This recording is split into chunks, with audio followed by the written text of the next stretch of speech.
Okay.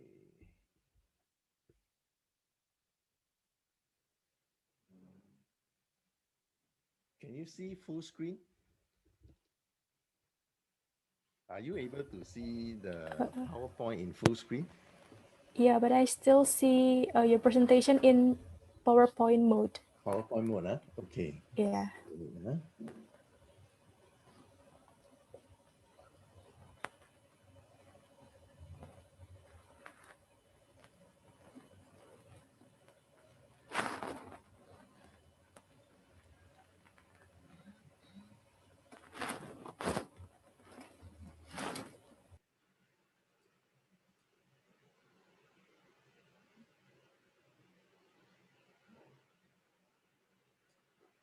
Okay, can you see in full screen?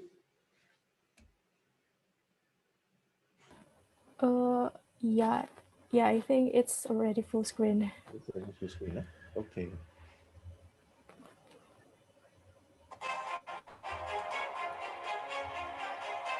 Is the video playing okay? Yeah, Okay. Not jerky, it's smooth. it's smooth. Yeah. Okay, correct. Sound okay? Yeah, the sound is okay. Okay, thank you. Thank you. I think we'll start at 10 a.m. Yeah, Mark. Okay. Okay.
Kita gini.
Okay, because now it's already 10 a.m., maybe I'll start, okay? So, Assalamualaikum warahmatullahi wabarakatuh. Good morning, everyone. It's my pleasure to welcome you to the very special event, the guest lecture, Visual Communication Design in Immersive Media Technology today. Before we proceed further, I would like to welcome the Honorable, the Head of Visual Communication Design Department of UISI, Bapak Nova Rido Prasojo, SSN MDS, the Honorable CEO of FX Media Singapore, Mark Wong, the Honorable the lecturers of Visual Communication Design, UISI, and also welcome to all our beloved participants.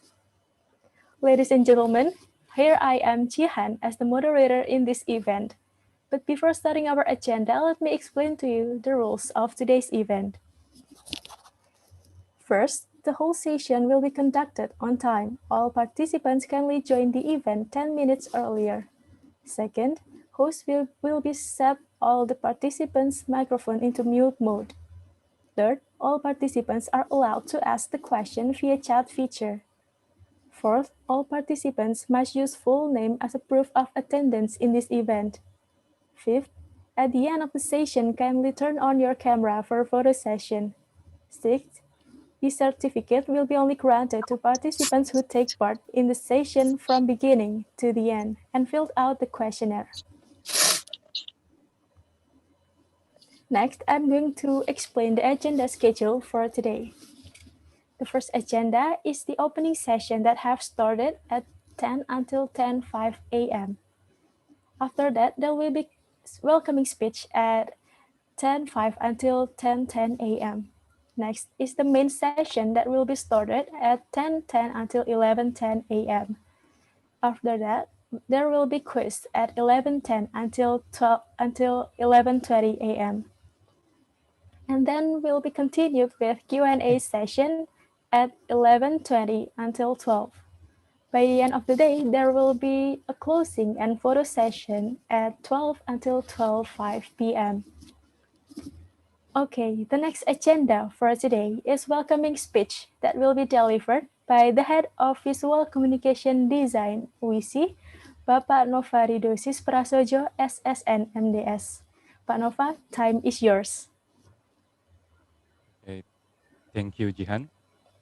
From the first, can you hear my voice clearly? Yeah, I can hear your voice Yeah. clearly. Okay, thank you.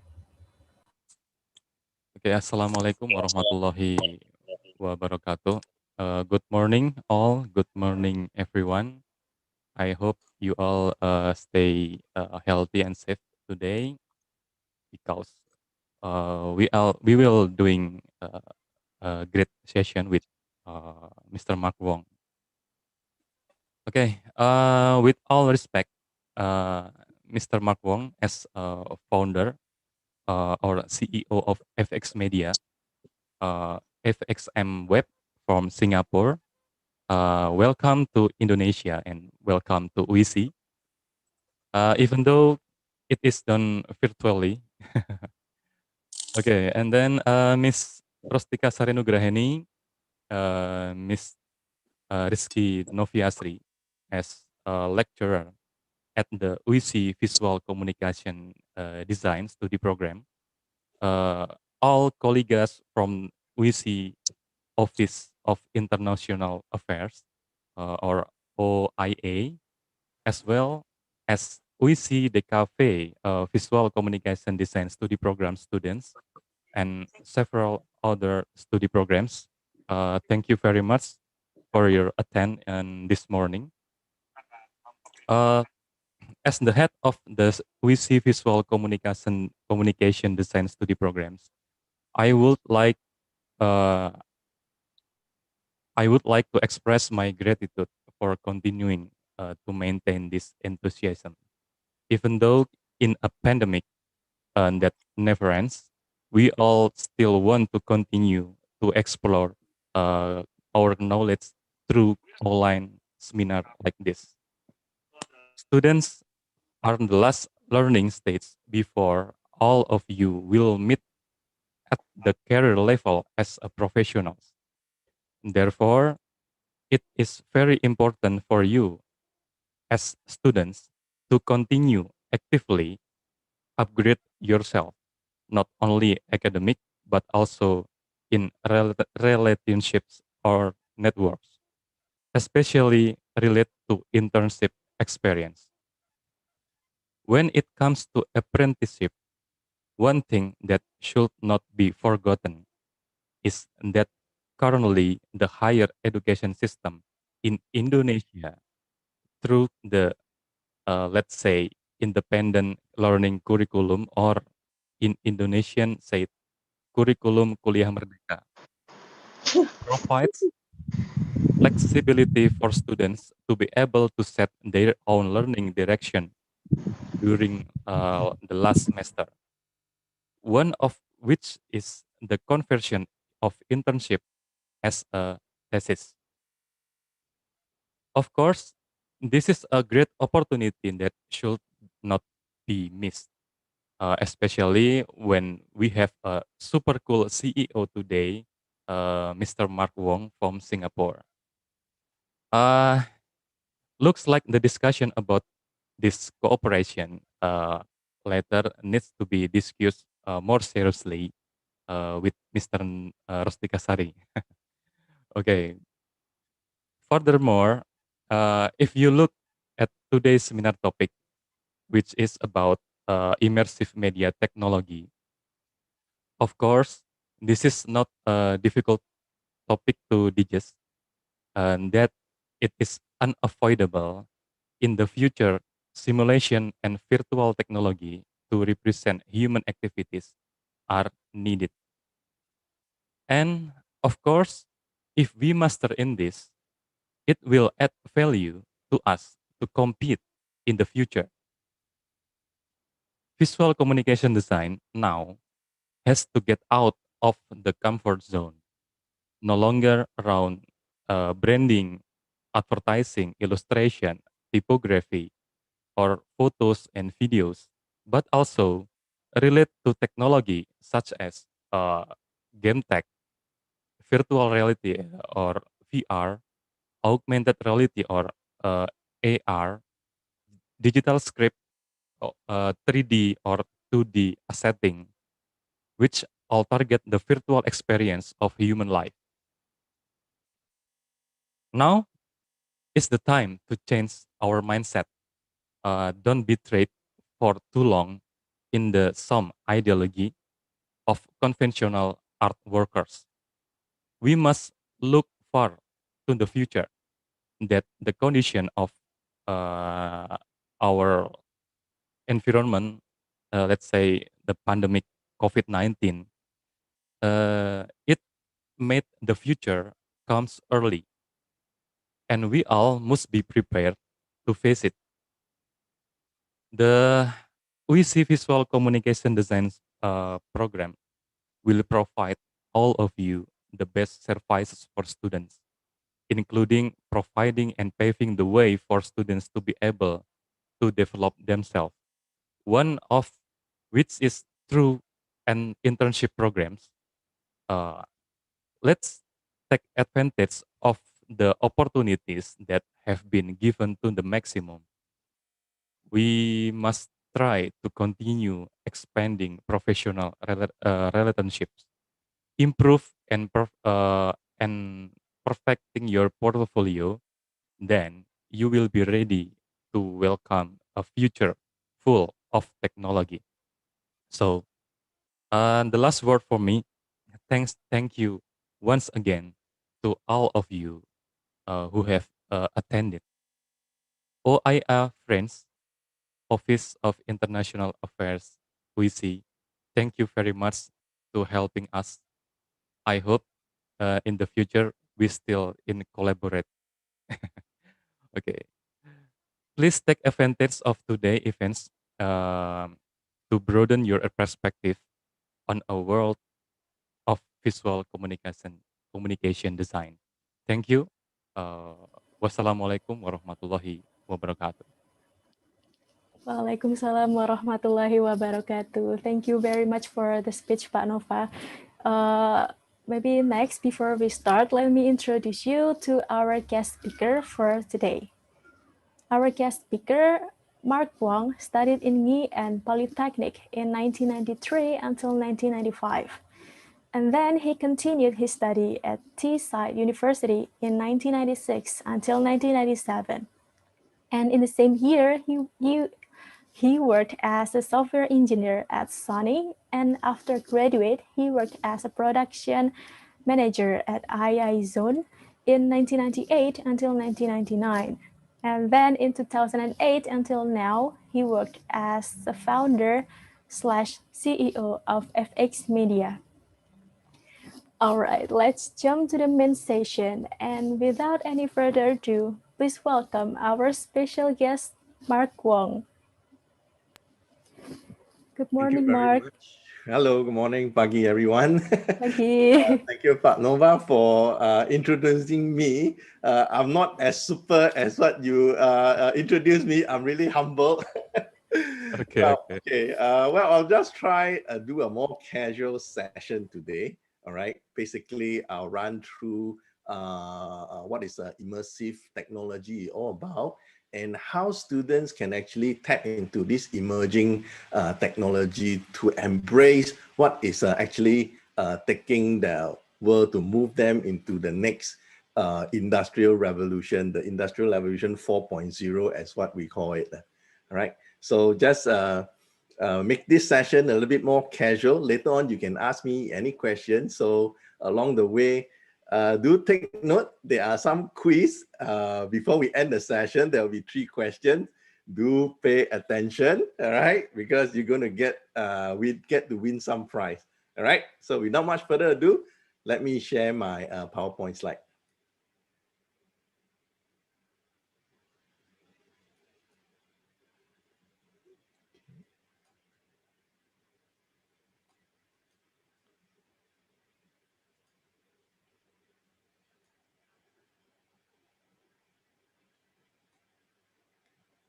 Okay, so are you able to see my slides? Yes? Yes, I can see All it. right, great. Okay, so this morning, I'll essentially do a quick introduction about myself and then spend a bit some time to explain a little bit what encompass immersive technology and what does it actually mean. And next, I'll go into why is it important to know about this immersive technology. And after that, I will share with you some case studies that we have done over the years, all right? And how do we embark on this journey, all right, to get ourselves involved in immersive technology. Okay, last then we will conclude with some summary, and then that's where we will come to the quiz later on, all right? And then after that, we will do a question and answer, all right? Okay. So I think I will not spend too much time. You have already been introduced about my portfolio, all right? So these are, in fact, FX Media was founded in 2008. We focus mainly on AR, VR, multimedia, web-based development, application, mobile application. So essentially, we are a digital media company, all right? So in short, in the last 5 years, AR, VR, and MR is something that we have been focusing on. And this is the main topic that we'll be talking today. Right. So maybe I just show you a quick video of what we have compiled, some of the project that we have done in 2020, last year.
Okay, so that's a summary of what we have done pretty much last year. All right. So, okay, now let's move on to the what is immersive technology and what is immersive learning, right? So, okay, basically, let's let me explain a little bit what is the main difference between VR, AR, and MR, all right? Okay, for essentially virtual reality, VR, is about making the digital environment that actually shut you up away from the real world. So what you see, everything is actually virtual, all right? As for augmented reality, it's a kind of a digital content that is actually a lay on top of the real world. So if you look at this image over here, you can see that there is a computer graphics that is being overlaid onto the real world camera, which you can see the living room, the furnitures and the chairs and things like that, right? So this is the most basic AR is about. For mixed reality is one step ahead of AR, meaning they are able to allow the digital content to interact with the real world. Now, what does that mean? All right, so if you have a real world of a chair, it will detect that whether the content is actually in front or behind this object, right? Because it is smart enough to determine and understand in the real world what are the actual object or physical objects in the environment, all right? So if let's say, for example, this little robot, all right, it will collide into this physical chair. That means a digital interact with the real world chair, and you will not move even further up in front of you because it's being blocked. So this is the whole idea of what mixed reality is all about, all right? Okay, so what are the current trend in AR, VR, and MR in education, right? Oh, before I go into that, some of you may have probably heard of this term called extended reality.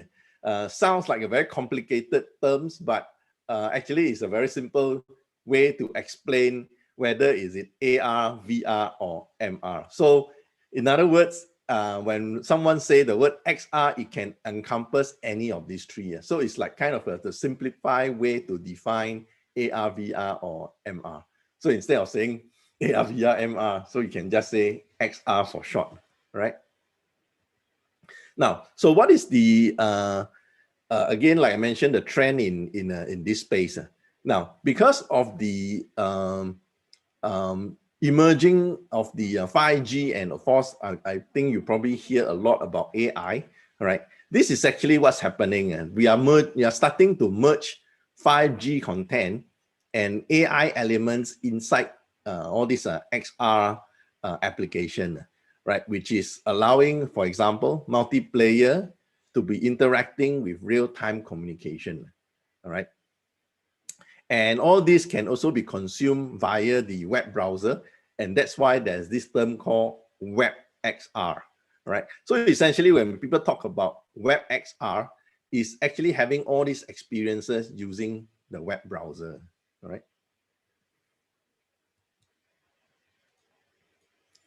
Okay, so why is it, what is actually immersive learning, all right?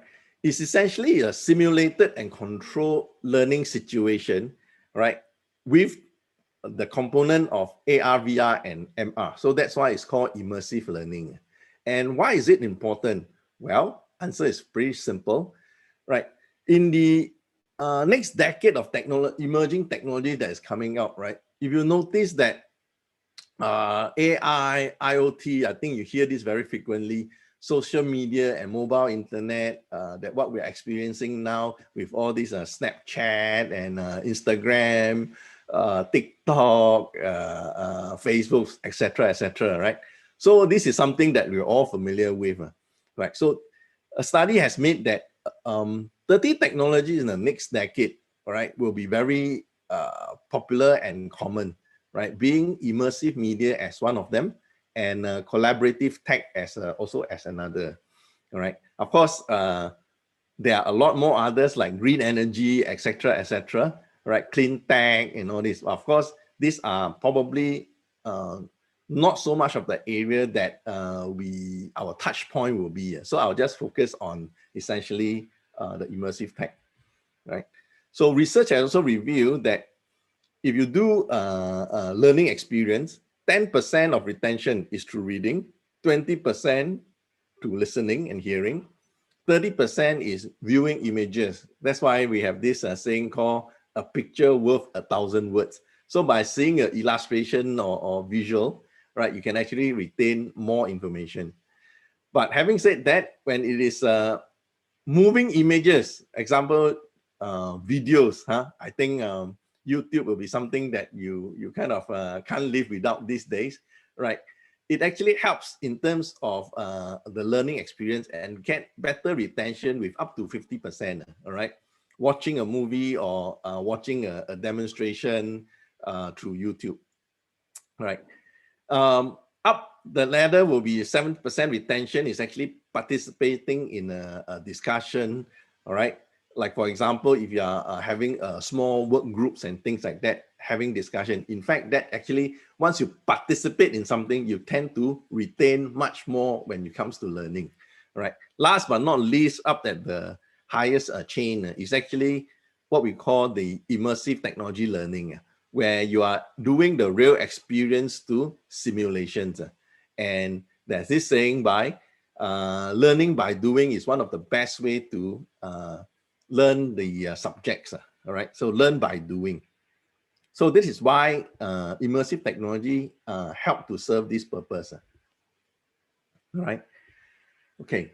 So, okay, this one essentially just explained to you e-learning, serious game, and immersive learning is one of the key drivers of such things. Right. So maybe I'll just run through some of the case studies. All right.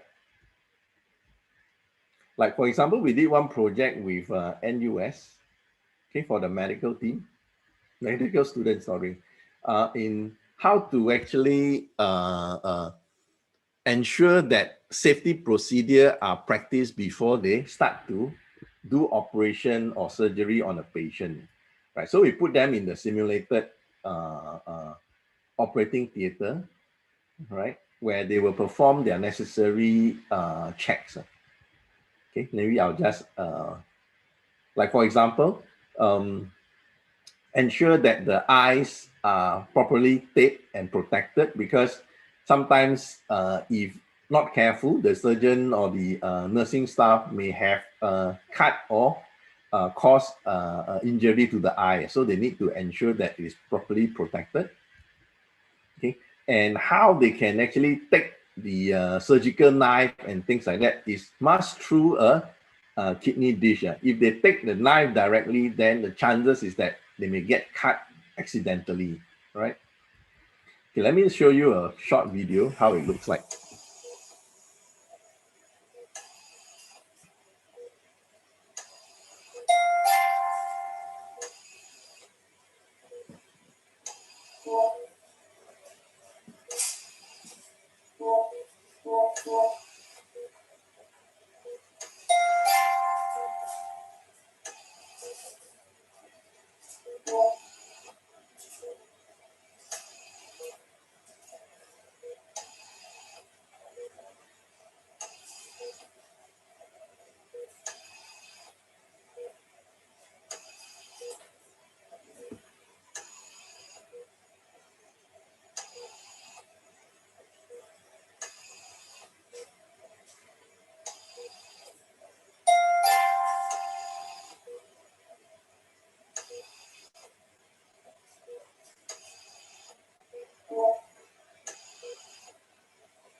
Dear doctors and nurses, can we do a timeout? Can the team please introduce yourselves? Dr. Alfred Cole, Dr. Nigel Tam, and Dr. Gao Yujian. On anesthesia team, Dr. Terry Pan and Dr. Tan Pei Shan. Staff nurse Kurong and circulating nurse Lathan. Thank you, Nurse Helen. Has the essential imaging been displayed? Yes. Are essential equipment or instruments available in the OT? Yes. Have the appropriate antibiotics been given? Yes. Is site marking visible after draping? Not applicable. Is there any alcohol-based antiseptic solution used before surgery is started? No. You may proceed now.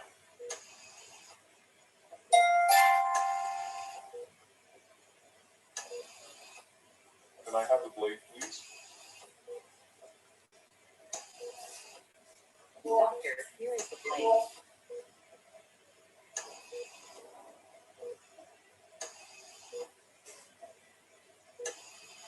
Ouch. Sorry, sir. I think there's a needle stick injury. Please unscrub and go and clean your hand.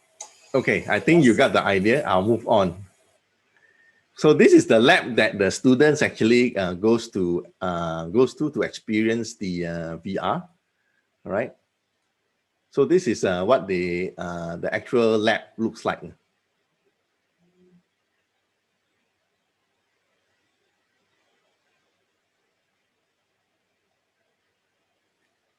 Okay.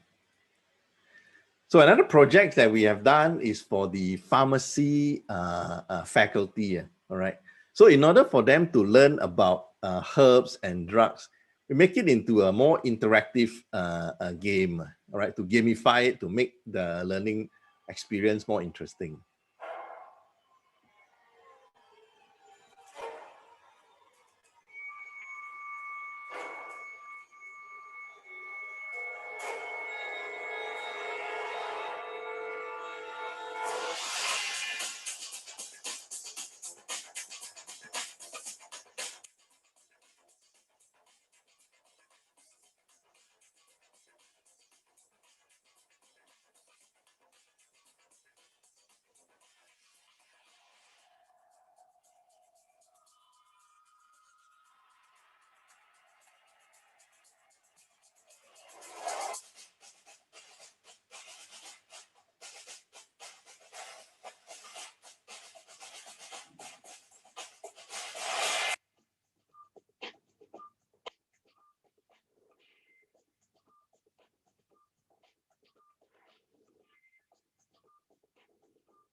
Okay, so I'm sure this is something that students would prefer to learn from rather than slides and slides of a lecture, right? Okay, so yeah, what they do is we created a game of a deadly virus outbreak, and then you got try to escape from the city. You get stranded onto the island, and over here you need to actually find the right herbs to create the cure for the virus. All right, and you are required to choose the different characters because each character has a different skills, right, and strength and weaknesses, and is the game is designed such that you need to choose different character and work as a team. So this promotes teamwork within the group, right, in order to accomplish the task and find the right herbs. All right. And then there are some hands-on practice on doing the making of the drugs, right, and the cure.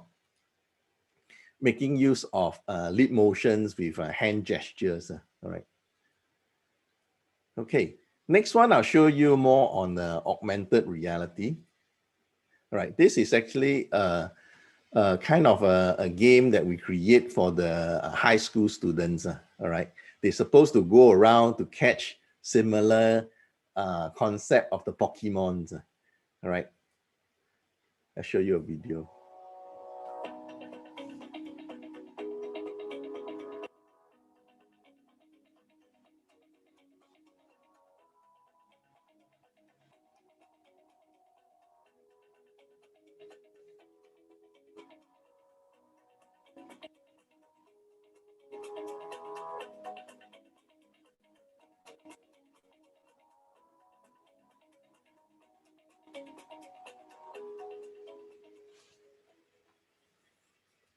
Okay, another fun way to kind of learn subjects or like languages, physics, and things like that.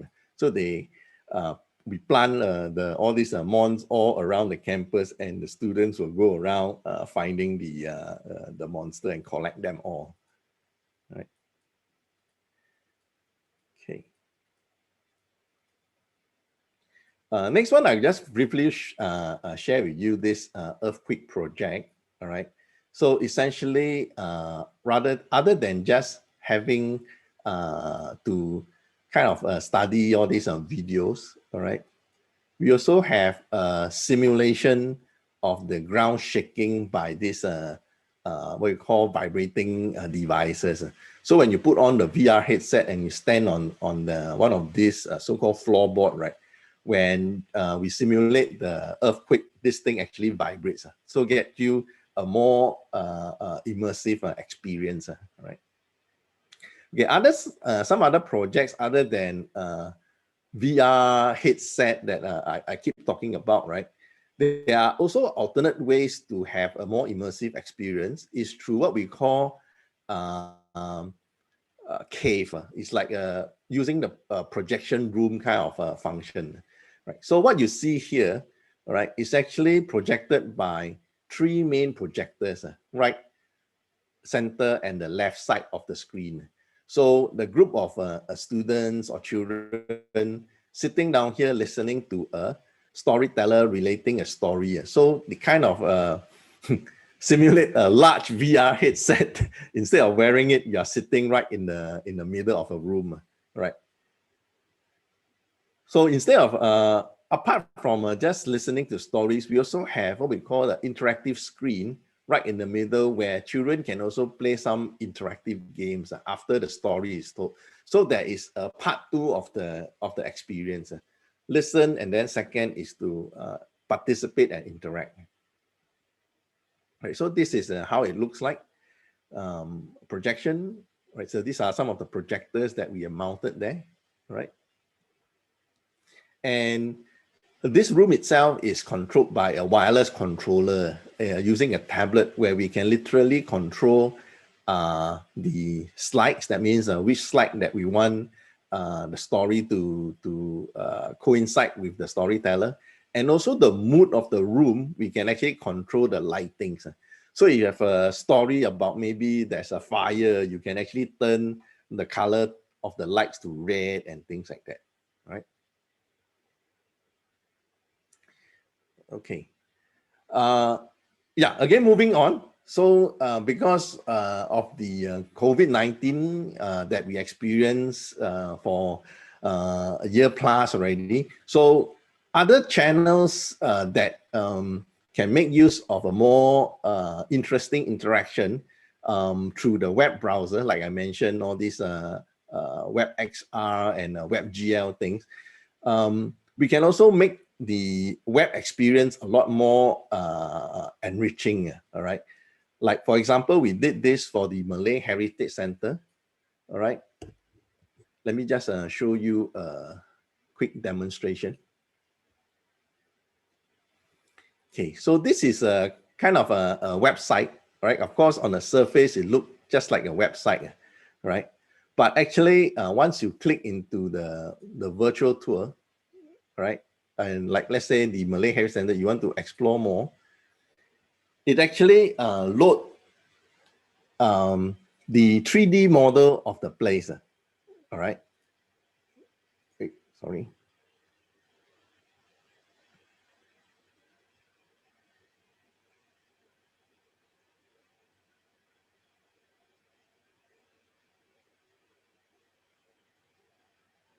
Okay, so this place is actually built between 1836, and just a brief history about the place. All right.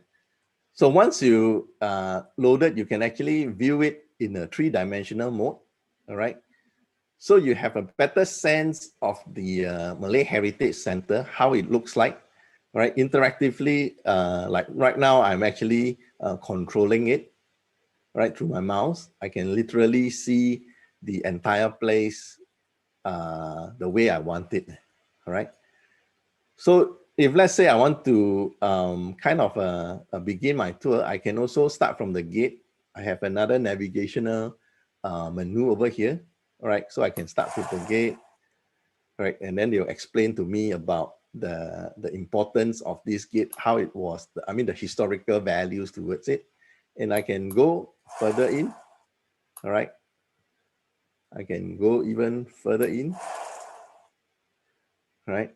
And over here, this is the holding area where they receive the VIP gas and things like that, all right? And, oops, sorry. I can even go inside the building as a virtual tour. All right, so I can now go inside.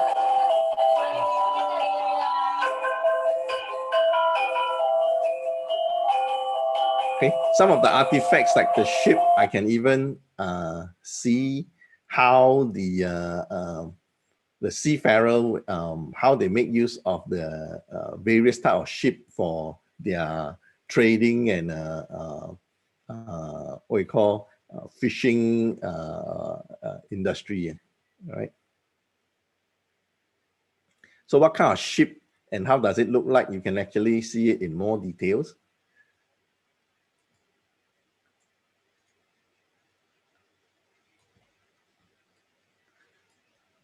Right. So other than just normal pictures and photograph or video, we can actually make use of 3D, interactive 3D to make it a lot more interesting to explore, all right? Okay. Of course, there will be a lot more others. I will not go through every one of them. There are some very interesting games like the Chongkan. All right, you can play. I think you're very familiar with this game, right? These are very traditional games, right? So you can play. So as such, you can make your experience a lot more interesting because you're no longer constrained by just pictures and videos like I mentioned earlier, all right? Okay, next one, I also want to share, other than historical items, you can also do product demonstration. Like for example, you can make use of this, let's say, right? You can open the door, right? You can go inside the car.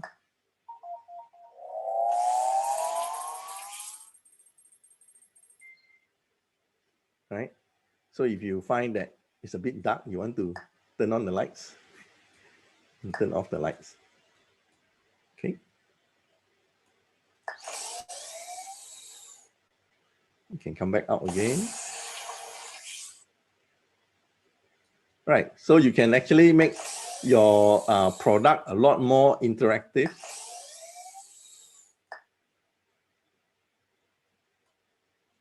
Change to a different lighting, right? Yeah, okay, I think you get my idea, all right? Okay.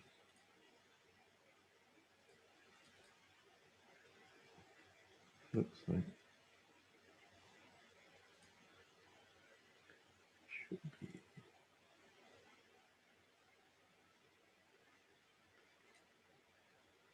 Hang on.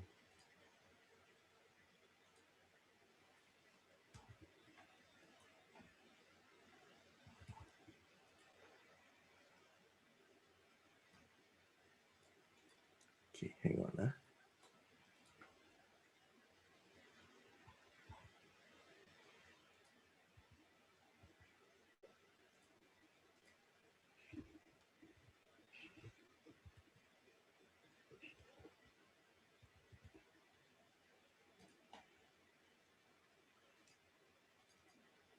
Okay, are you seeing back my PowerPoint? Yes, Mark, I can Yeah, see it. okay, thanks. Okay, so how do we, now I've shown you some of the case studies, how do we embark on such a journey to create this kind of very interesting content, right? So we need to find the right technologies for the right tools, all right? So broadly speaking, we can categorize them into 3D based or even 2D based. Like just now I showed you the Chongkat game is actually 2D based. All right, or the Malay Heritage Center, you can do it in 3D, right? Or you can also use video-based or photo-based. Like just now I showed you inside the Malay Heritage Center where you can navigate inside the place internally, right? So these are the types of experience that you can use to create, right? Some of these right the devices that you can use can be, the more popular ones would be HTC Vive, Rift S, Vive Pro, HoloLens. These are the more common ones, all right? Gear VR and Oculus Go. Unfortunately, these two, they cease production already. So essentially it's Rift S and Quest, right? So just to share a little bit the difference between, sometimes you see why there are some VR headset that's more expensive than the other, right? Basically, we are talking about the 3DOF, all right? The degree of freedom, DOF, degree of freedom. What it actually means is that for, let's say, for example, Oculus Go or Google Cardboard, I believe some of you all have experienced before. When you move your head, the object that you see inside it move along with you because it's not able to track your head where are you moving, all right? So this virtual object that you see inside the screen, right, will forever create that distance between you, all right? So it's not as real. And if it is talking about the sixth degree of freedom, the virtual object, because it's able to track where you are, your head is, so it will consistently remain at the same position, thus creating a more realistic experience because the real world, the objects around you doesn't move, all right? So that explains why some headsets are more expensive because they use more tracking devices, all right? And also the field of view, the more field of view, the wider it is, of course, it covers more of your eye view and thus make it more immersive, right? So choosing the right VR headset comes with all these things, factors that you should take into consideration, all right? So the more recent VR devices like the Quest 2 has just launched about, I think, 6 months ago, 6 months or so, all right? This is one of the more popular VR headset from Facebook, all right? Oculus is actually from Facebook. Of course, if you're talking about mixed reality, HoloLens 2 from Microsoft is one of the better ones, but it comes with a pretty much high price tag. And what's up and coming is this company called Unreal, all right? So this is a new company that is coming up with a very cool AR or MR headgear called Unreal. And last but not least, Apple is trying to release their Apple Glass, which is coming soon. No definite date has been determined yet. And I think they are working very hard to beat the competition with their AR glass. So all these are actually telltale signs and indication how the industry is moving forward, right? Okay, the next one I want to quickly also emphasize is the LiDAR camera, right? So what is LiDAR? Okay, pay attention. What is LiDAR? So LiDAR is what we call light detection and ranging, right? Where it kind of shoot the laser beam, right, to determine the distance in the real world. So they actually capture the data in the real world. With that data, they were able to position or place the virtual object more accurately, right, in the real world. So remember the earlier diagram that I showed you, the robot and the furniture, right, the sofa, right? So that is achievable by using what we call the range detector, right? And we know how far or close the sofa is. And then I can map the 3D object, whether close or further away, right? So what does all this mean? Because of the depth determination, right? This means that we have a better understanding of the real world, all right? And thus make the experience more interesting because it kind of blend in much better in the real world. Okay, next I'll cover a little bit on the development tools. So in order to do all this, what must we need to know and equip ourselves with, right? So for development tools for desktop mainly, all right, will be Unity and Unreal. These are the two most common tools that the industry use, okay? I emphasize again, pay attention. These are the two main development tools, right, that you should know if you want to be in this industry. Of course, these are actually the what we call the game engines. Okay, these are essentially game engines that you use to create games, right? For creating content such as 3D modeling, texturing, all this, you will still be using tools like 3D Max, Maya, Blender, etc., which means those are the traditional 3D tools that you learn in creating 3D objects. Okay, of course, I didn't list here because otherwise there will be tons and tons of software that I'll be listing here, right? But I just want to highlight that in order to create 3D objects, you can use those. And of course, the 2D interface that you experience, like button and all this, you will still be using Photoshop and Illustrator to create the icons and whatever not, all right, for your UI. And as for web kind of deployment, for example, you need to run it off to web browser. Like just now I showed you using the Malay Heritage Museum. They are using Verge 3D and Play Canvas, which is actually based on WebGL. All right. So if you're talking about no need 3D, it's just pure 2D based deployment. You can use tools like Sierra, Construct2 or Construct3, this kind of tool, right?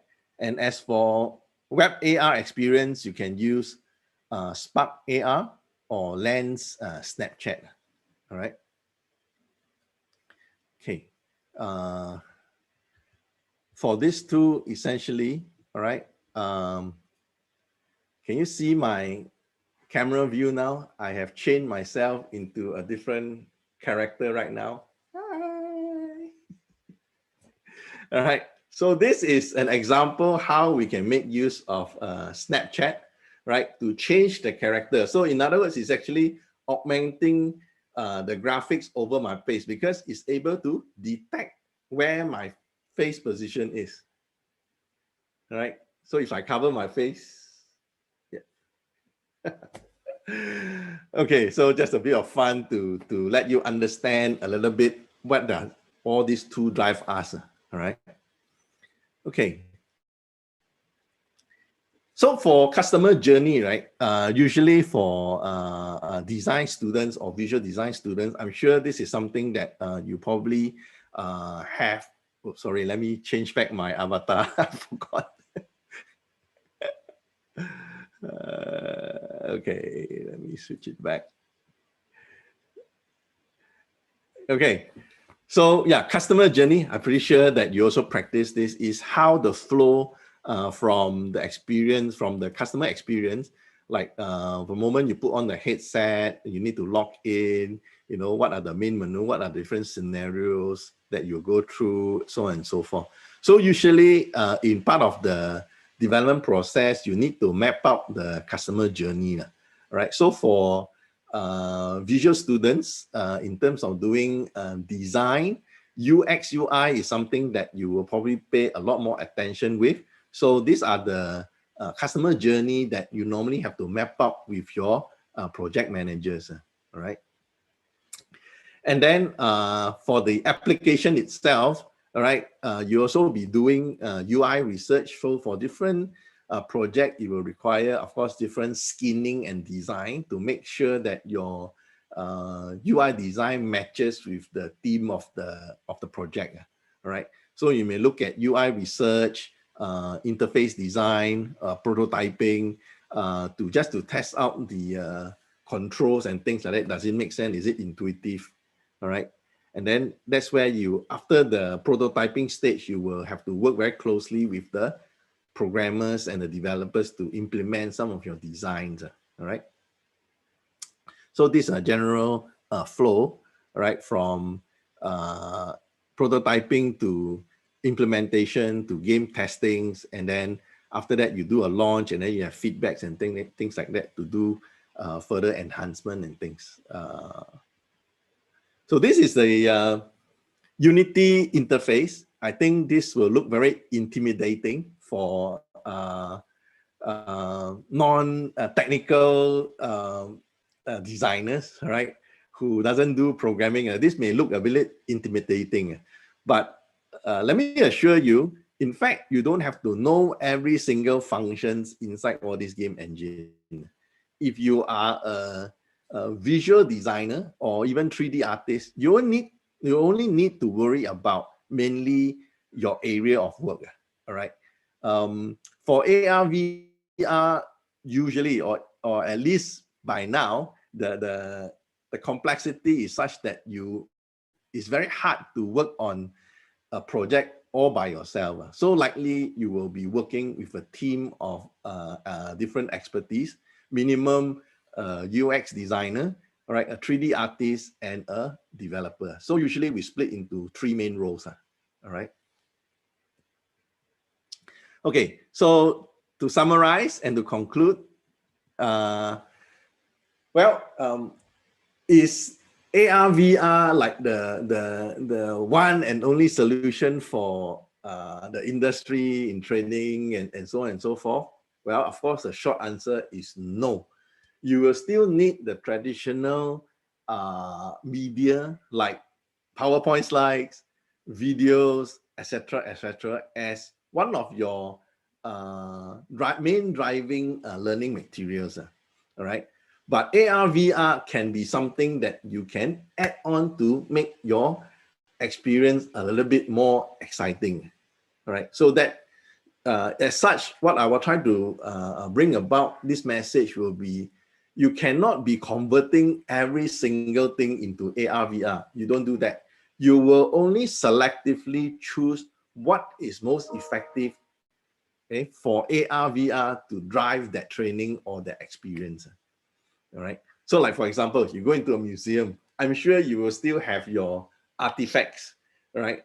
What are the historical vase or sword or whatever? Those are still going to be the main driver of the museum. But in order to explain how this sword is being used, all right, or experience what is it like to be in the battlefield fighting with knives, then you may use VR to enhance that experience, to tell the story more exciting. All right. Okay, quiz time.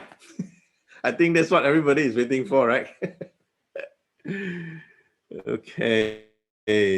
Now, why is immersive technology important in education?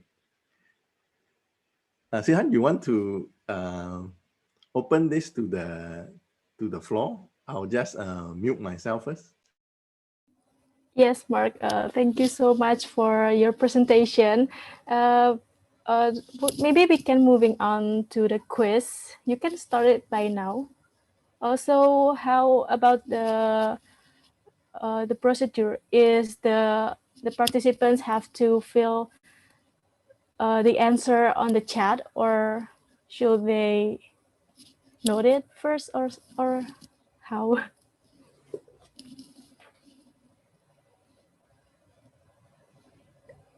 I think the participants can write it down, and then by the end of the quiz session, you will tell us the answer.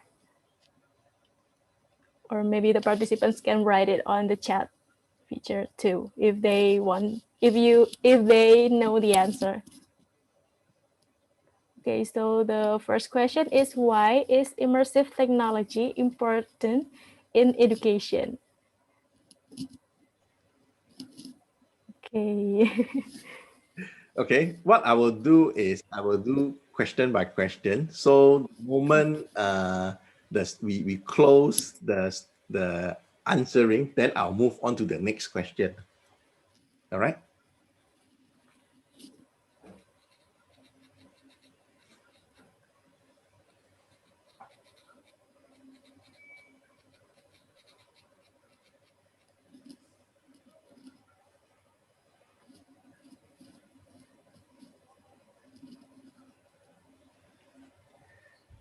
Closing in 10 more seconds.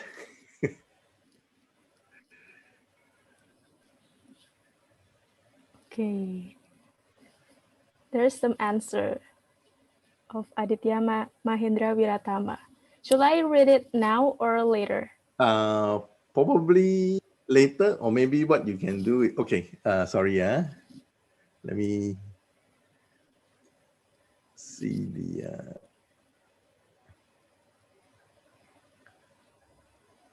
Okay, hang on.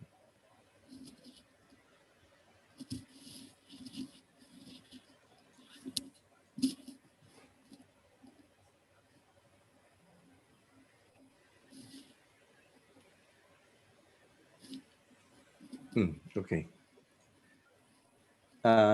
Yes, that's the correct answer. Oh, congratulations, Aditya.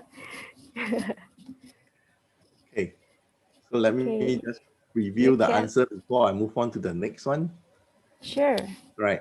So yeah, research has shown that learning by doing in an immersive environment has more learning impact and achieve better learning outcome.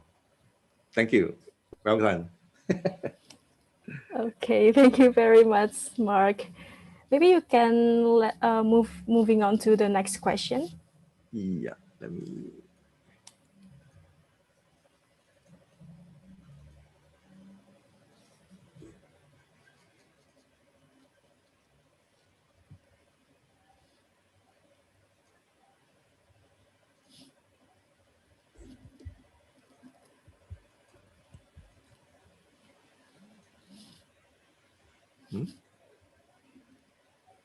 Hang on.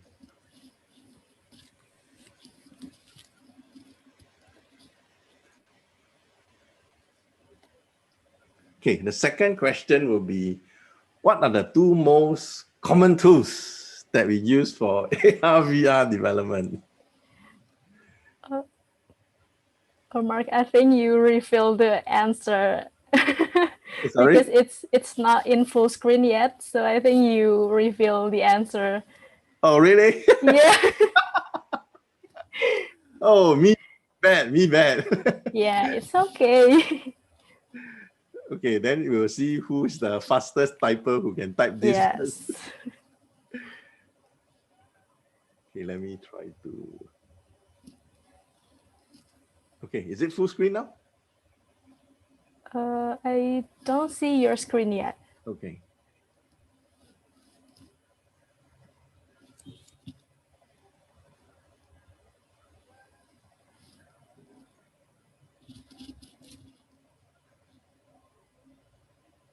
Is it now? It's not yet. Not yet. It Okay. haven't appeared yet.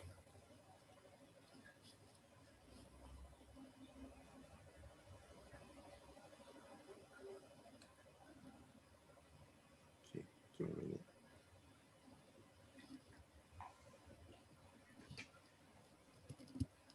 Maybe to the other participants, you can also participate to answer the question from Mark.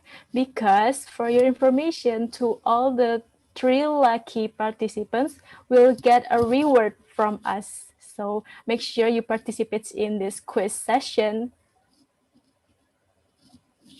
Okay. Okay, I already see your screen now. Okay.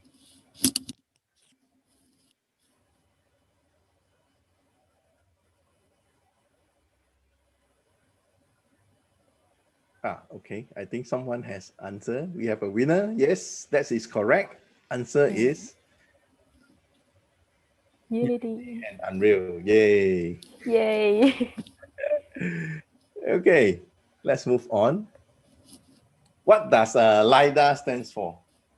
What does LiDAR stands for?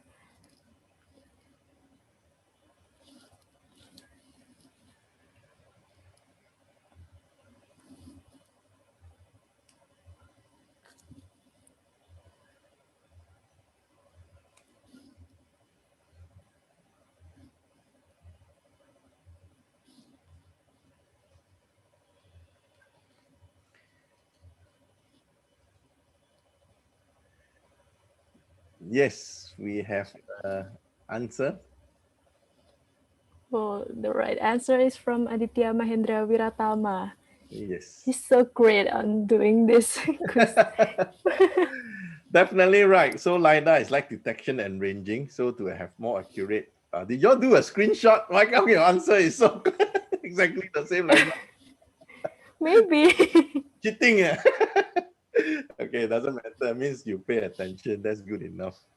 Yeah, it's creative. Or Okay. maybe he takes a note. Yeah, probably so. Well done, well done. Okay, congratulations for getting that right. Okay, so yeah, I think now we can move on to the next session, which is question and answer. Yeah, ask me anything. I'll try to answer as much as I can. Okay, sir. We are going to up to the next agenda, which is Q&A session. But we already compiled the questions from the registration form, so we are going to present to you some question that we already got. Okay, I will let you have the share screen. Okay, thank you. By the way, to the all participants, you still can ask via chat feature if you have more question. Okay.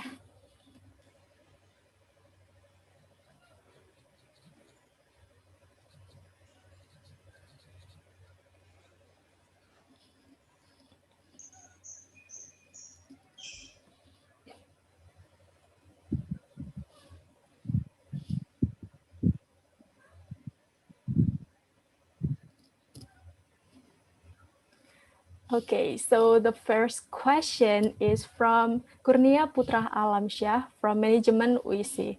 I think it's one of the questions that we also curious about you. What is the key success from Mark Wong? Maybe you can share to us. Okay, well, first of all, I guess because I always have this interest in doing digital media.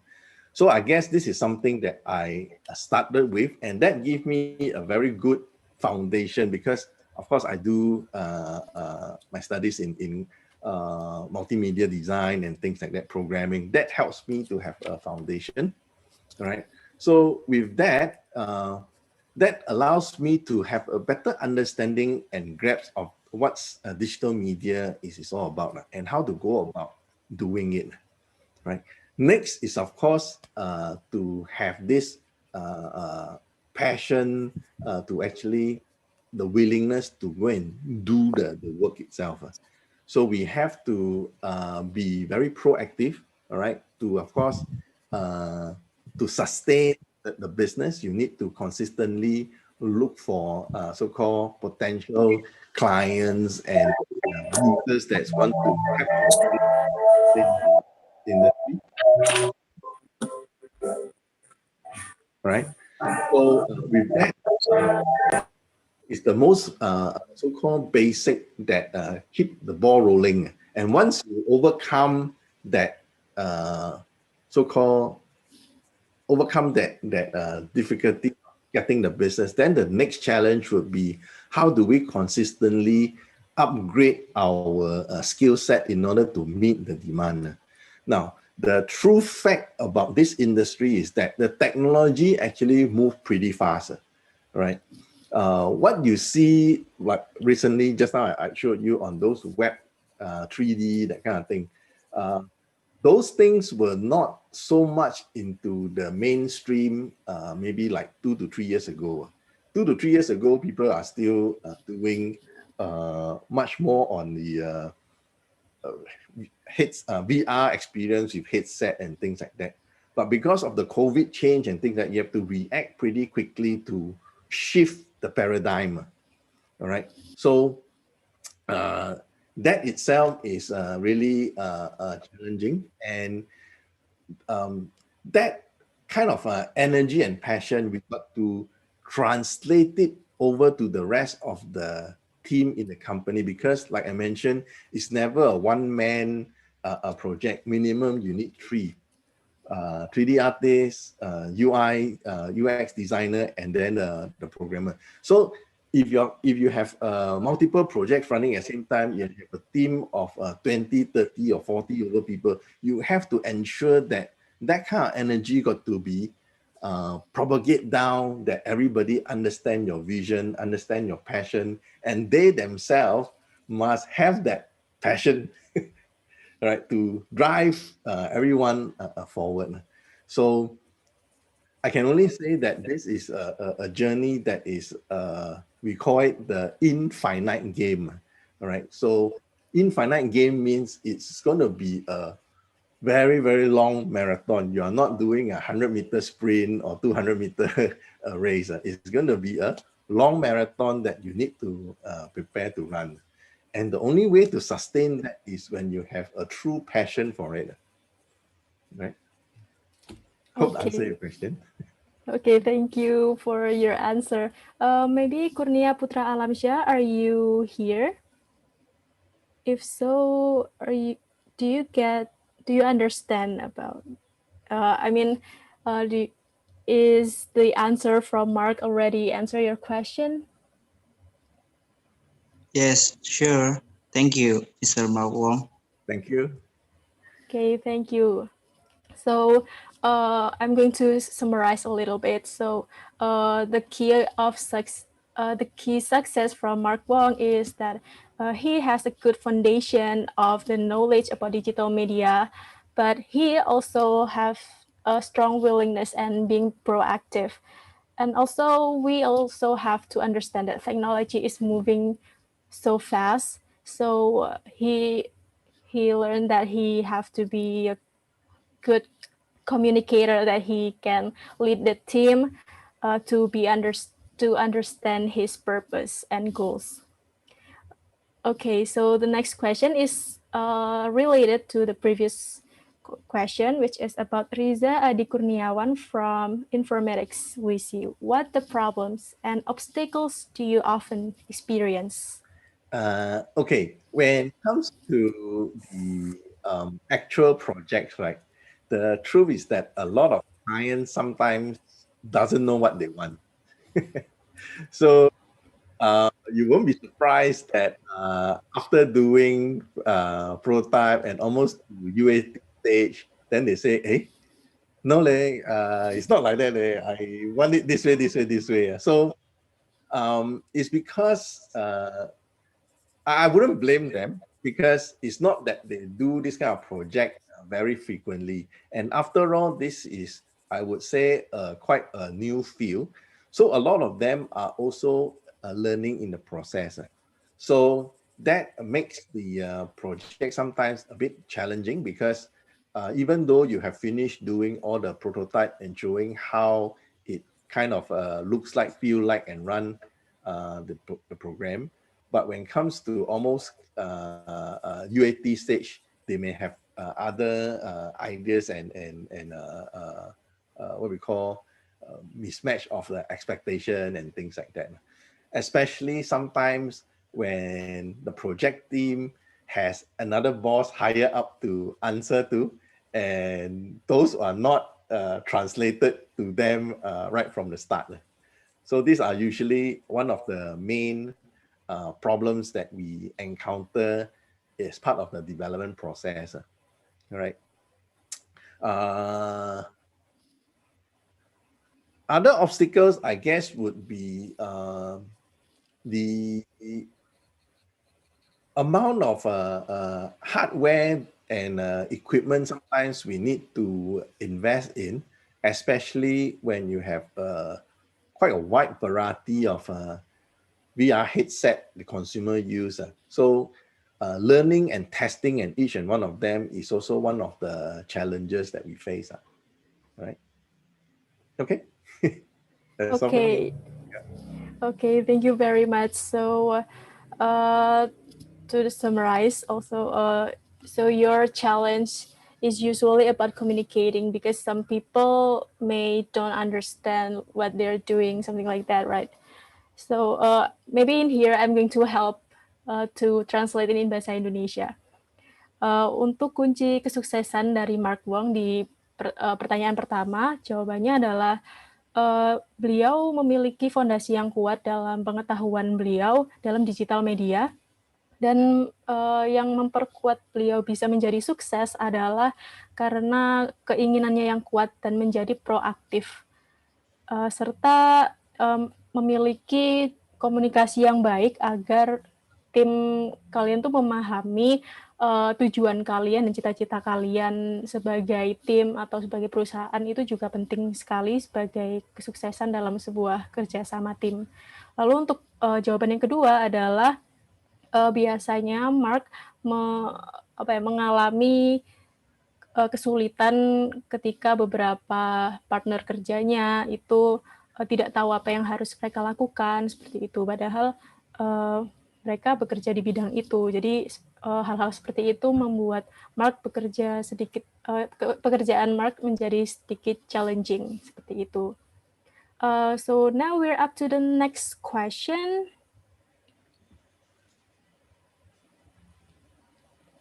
Okay, so the third question is from Tiara Aulia Paramita from Visual Communication Design UISI. What will happen if one day we are not able to distinguish between real world and digital world? And what is the solution if it really happens that it can harm us in the future? What is your response to this kind of phenomenon? Okay, I think we have to be quite be conscious, right? What is real, what is unreal, right?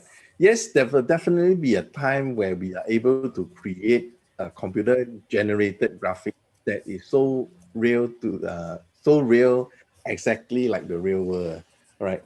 So that subconsciousness of having to know what is real and unreal is actually back to our own responsibility.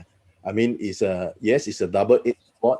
Just like if someone's able to have the power to drive a car, does that mean that he can drive around knocking down people and things like that? The answer, of course, is no. And that's where the regulation, all this will need to come in, where to draw the lines and things like that.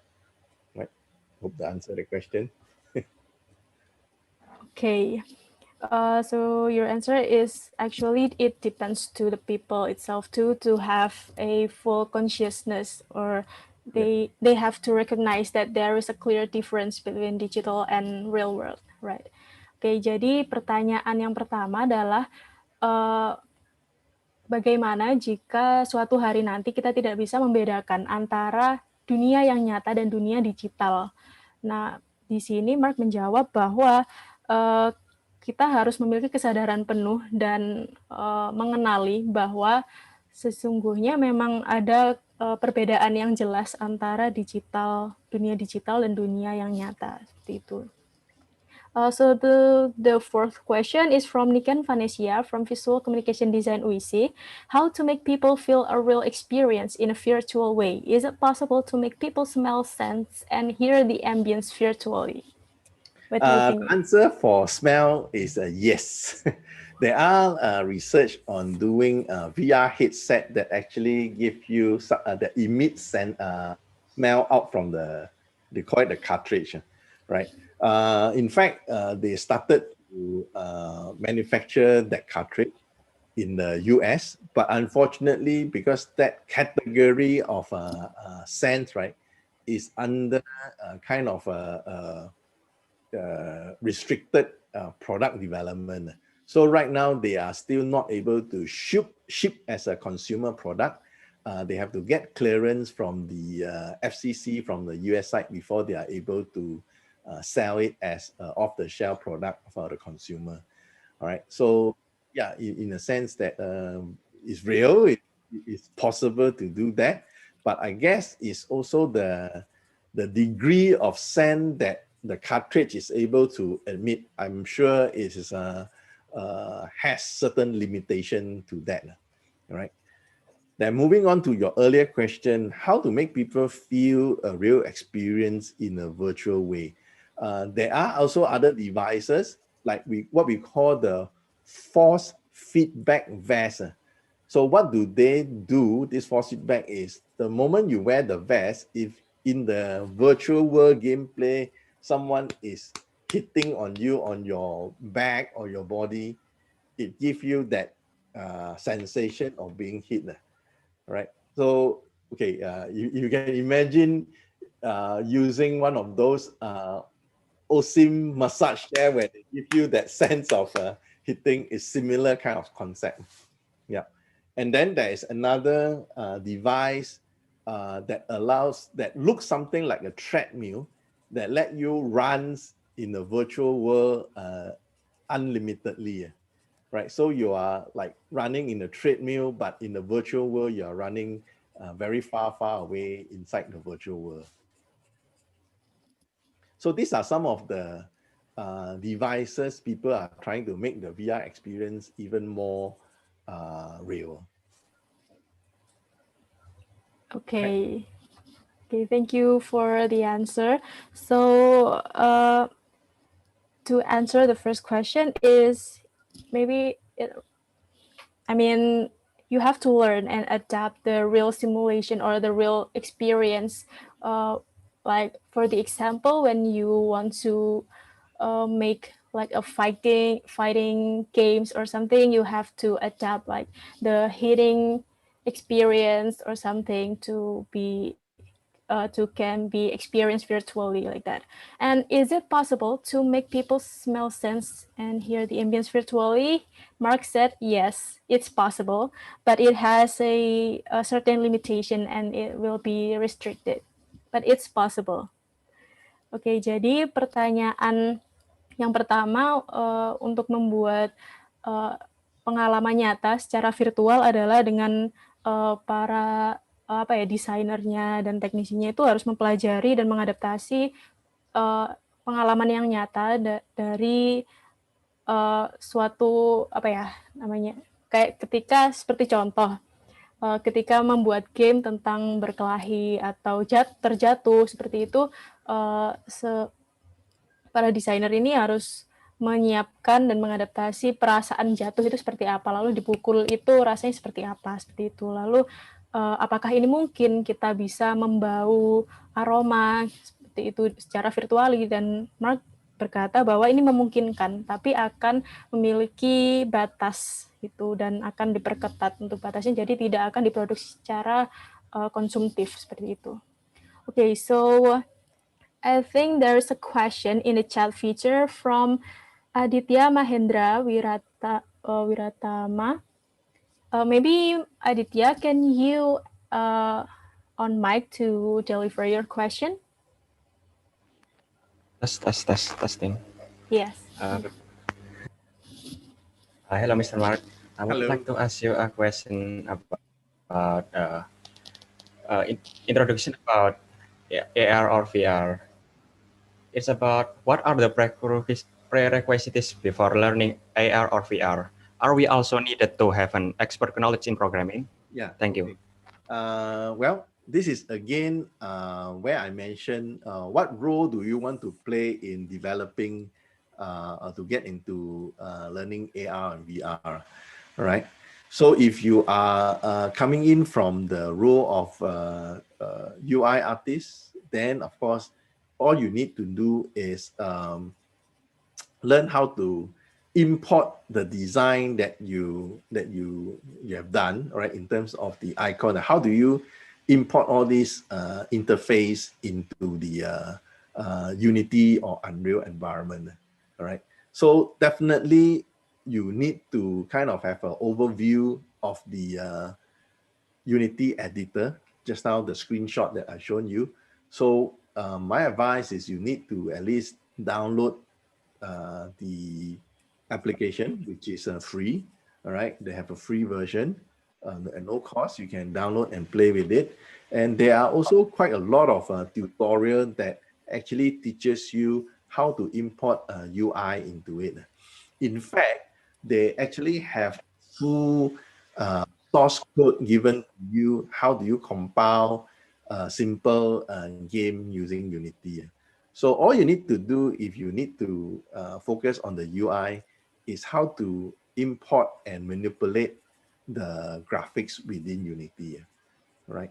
So if you are a 3D artist, of course, then it will be how to import 3D models. Like for example, how to export from your 3D program to a FBX format, right? And then put it inside Unity.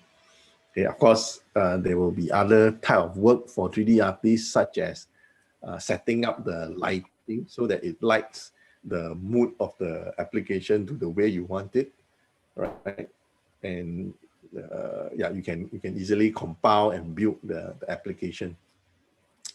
Programming, you probably need not to be an expert for a start, all right? Because like I mentioned, there will be a lot of sample codes that is given to you, right?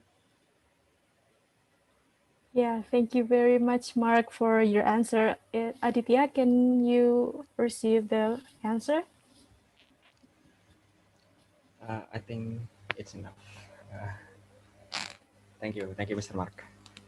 Okay, thank you. After this, I think Pak Nova want to ask some question to Mark as well. Yes, Please. Pak Nova, please. Okay, excuse me. I want to ask some question. Mr. Mark, Yeah. I want to ask you as a CEO from the high performance corporate like FX Media. Yeah. Surely you have had the experience to select the employees for your company, right? Mhm. Yes.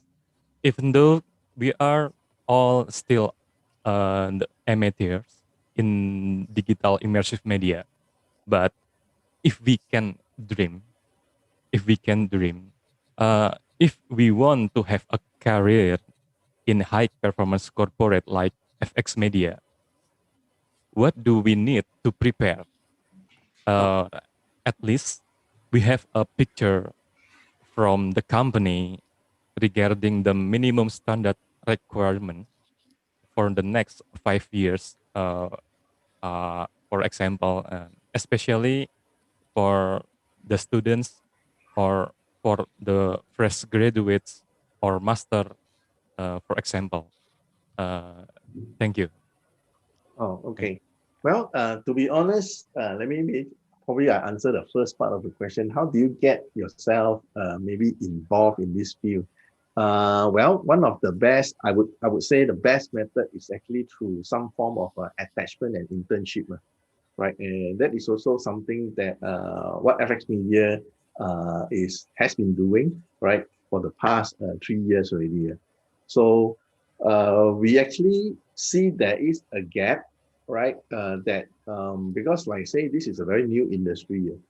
The schools and all these currently they may or may not be actually have a full course on doing development in AR VR because it's so new. All right. So what we do is our internship program, we actually cater for at least 6 to 8 weeks of initial so-called learning plan that will prepare them for or rather to get them all the basics to gear up. All right. So after that, then they will be attached to the full-time team that will actually do some of the projects and prototype. So all this while the internship experience, right? Whether is it minimum 3 months or 6 months, there will be a full-time mentor that will be assigned to them. So we will literally can hold their hands throughout their whole internship program. Our objective is very clear. By the time they finish their internship, minimum they would have some experience in doing AR, VR projects, right? Having said that, of course, we also see that uh, the complexity of the industry that are actually going higher and higher. That's why we would not so much demand that, for example, if a design student can do programming. In the real world, it doesn't work that way. Yeah, in the real world, the designer will just focus on doing the design part of the work. Yeah. Oh, so that's why in FX Media we have very clear and distinct roles to do, so that when we piece everything together, all will come in place. Yeah, but of course, we are not stopping the designer to learn programming. If you have interest to do that, there are some people do have that talent of multi-talent to achieve something above their skill set. By all means, fine. I mean, if they want to do that, we are not stopping them. But of course, we do what we see so far is better to be good or trained in one specific area. Then if you want to explore further after that, then it's still up to the individual students. So I think internship is probably the closest way to get you started, right? Of course, other alternative is there are a lot of tutorial YouTube channels actually talking about Unity, how to create application and things like that. Those are a lot of resources that you can actually self-learn. So it's really about setting up your schedule, your time, be disciplined enough to carry out that, set aside 3 weeks or 4 weeks, I want to do this, then you should be at least have the very basic knowledge to how to create a simple app. Because like I mentioned, they come with the entire source code. That means you download it, you compile, wow, you have an application running already. Then it get you going already. So you just need to go in to understand, oh, this part of the code is about the UI. How do I change this graphic into my graphics? And then you start to understand the whole structure, how it works. Yeah. And this is, again, if you do the internship, where we will start off with to give you the environment, run you through, the mentor will be guiding you throughout. Yeah. Hope I answer your question, partner. Okay, thank you very much. Yeah. I have the red line, but for the students, start with internship programs. That's an important point. That's right, Mark. Yeah. To learn about the environment and everything about the corporate. Yeah. That's right. Yeah. Okay, that's a good point for our. Thank you, Mark. Thank you. Yeah. Okay, thank you so much, Pak Nova. Thank you so much, Mark. Maybe we can up to the next question. I think there's someone who raised her hand. Salsabila, are you raising your hand? Maybe do you have any question?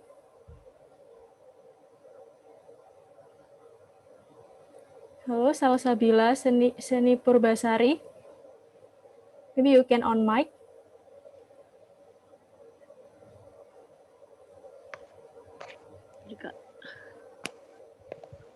Yeah. Hello. Or maybe you can ask with bahasa Indonesia. It's okay. Ya, yeah, it's Maybe. okay. Nggak apa-apa kalau misalnya mau tanya pakai bahasa Indonesia, nanti akan kita bantu translate. Yes, we have a good translator. Yeah. That's right, Bu Rustika Sari. Yeah. Very professional translator. Thank you, Pak Nova.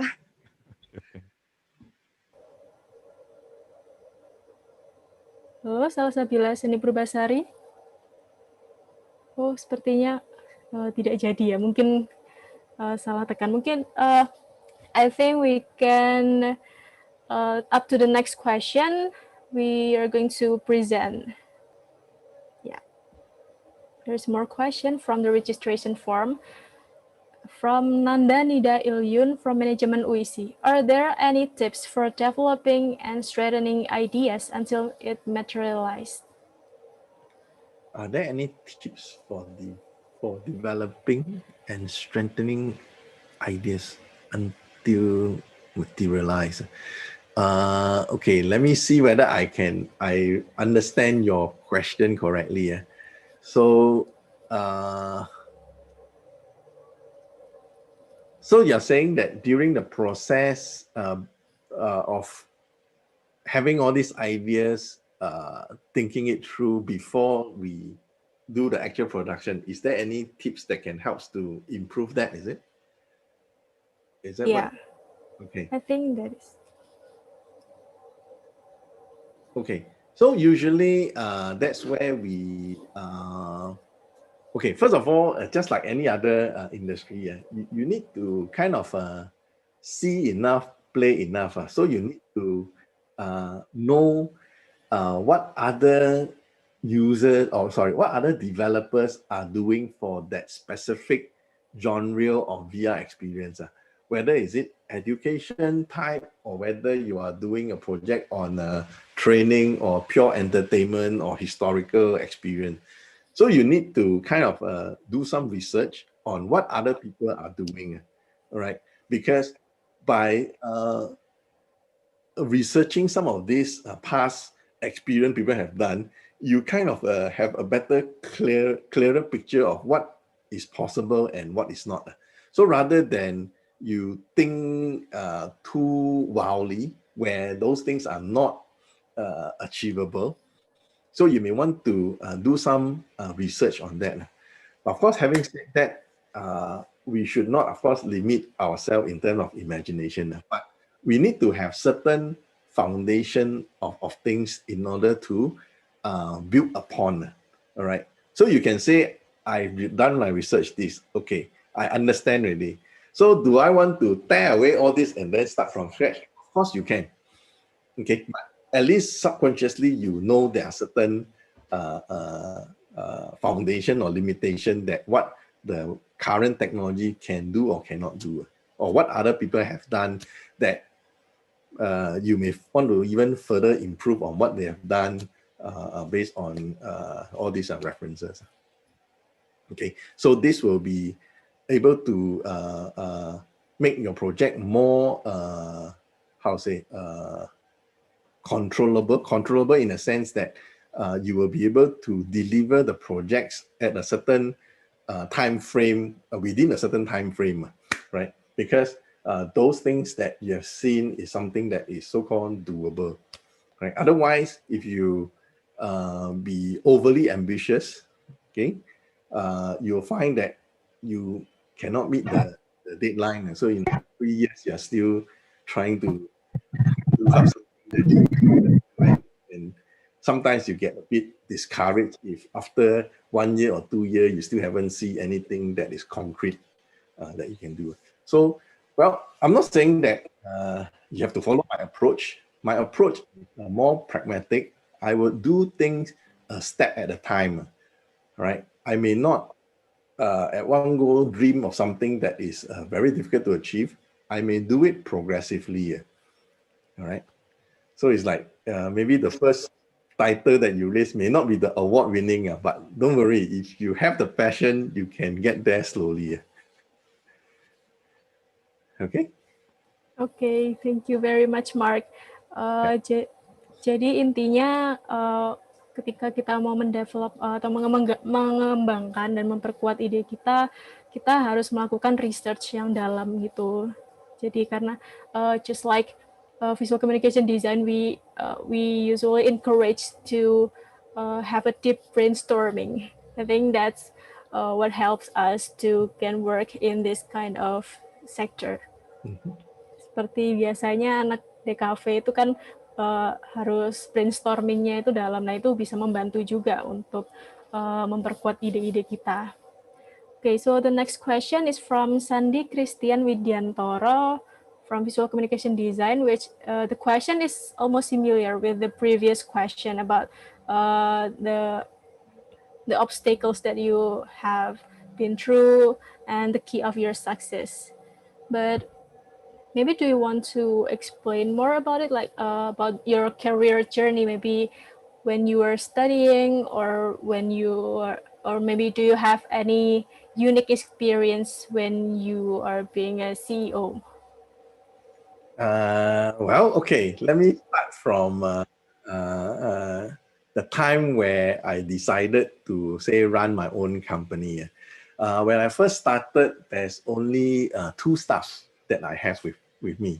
So I was doing programming, and then I have a designer to help me design things. All right.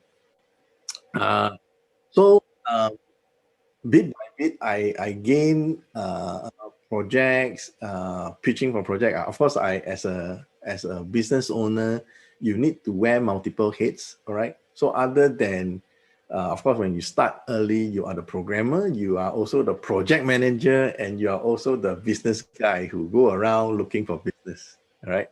So you have to run multiple things concurrently. I guess this is very common for most startup companies or starting a new company. All right. So it's really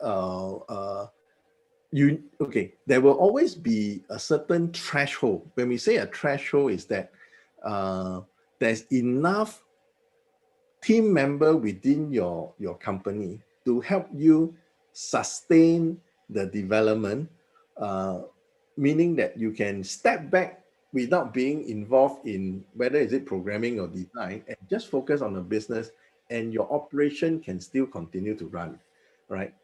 There is no magic number to that threshold that I'm referring.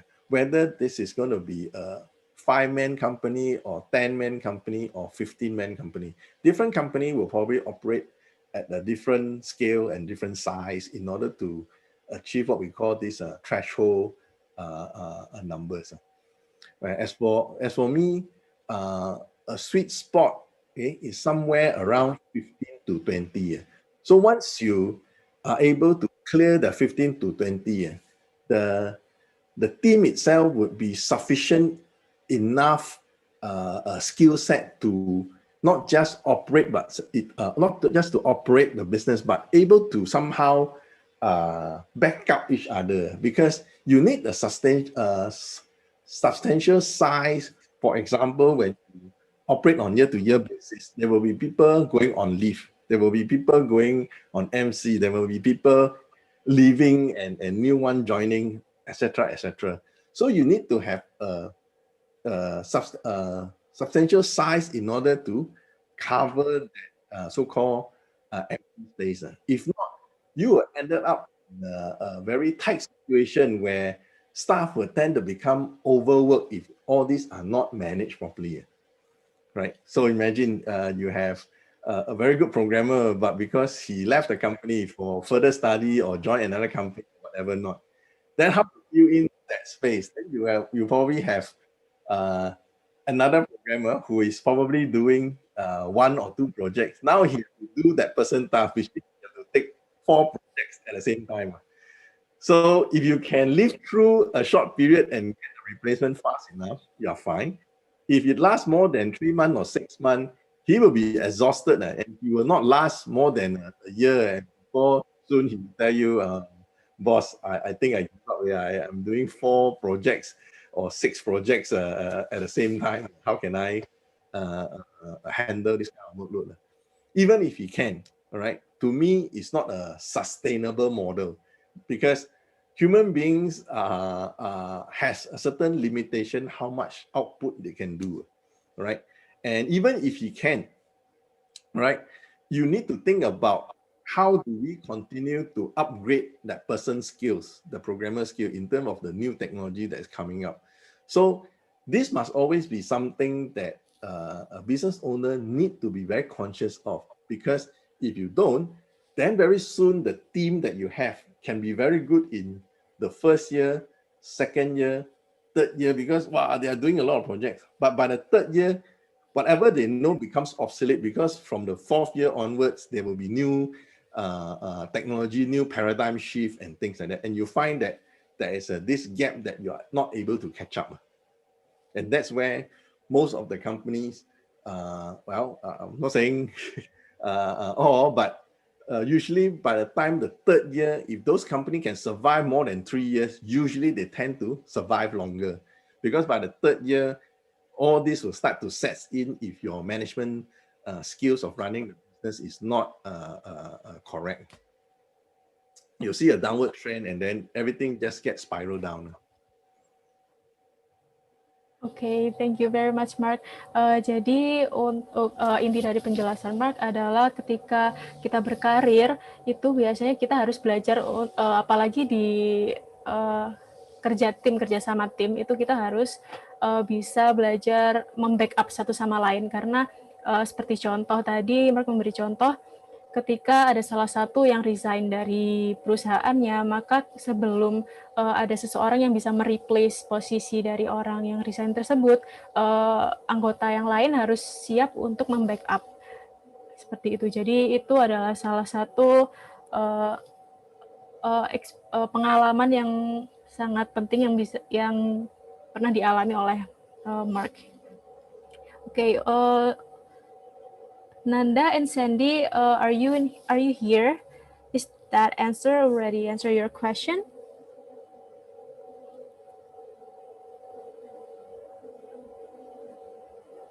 Hello, Nanda and Sandy. Hello. Yeah. Are you satisfied with the answer? Sudah menjawab ya? Yeah, I think it's enough. That's enough. Like, Okay, thank you so much for your confirmation. Maybe we still can ask more question. Okay, so the next question is from Lestin Clarista Aziza Putri from Management UIC. How did you build the business? Maybe when the first you built the business. Okay. Well, in Singapore, we are fortunate in a sense that there are okay. Let me start off with the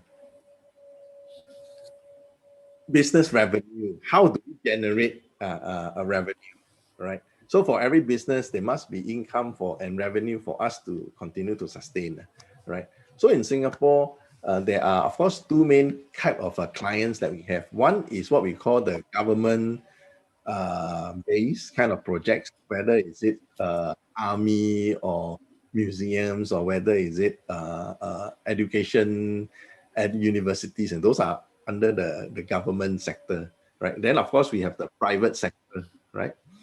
So for government sector in Singapore, there is this portal, right, that they will list all kind of different projects, right, into that portal.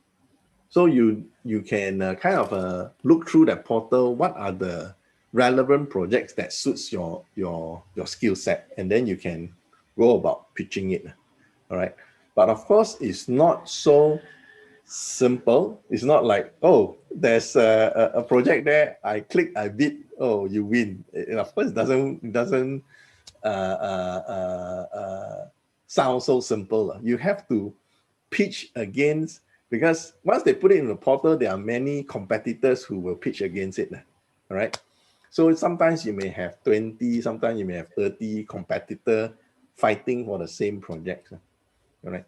So although we have the advantage of this single portal that you can actually look through what are opportunities that you can pitch, then the next question is, how do you win all this pitching, right, against your competitors, right? Now, this is where the team has to be very focused, has to be willing to put the extra mile to make your proposal outstanding from the rest, all right? So a lot of time, just to share with you some secrets, a lot of time when they ask for a proposal, a lot of company will just simply put a quotation. Oh, this one will cost you 3 months to do, and a cost of, let's say, $50,000, for example. The price and the timeline, and maybe just outline some of the past project they have done before. Right? Most people would probably do that. Right? For us, we do a lot more than that. We will take the effort to study their requirement, ask sufficient question, and sometimes even do a mock-up of what we understood their requirement is.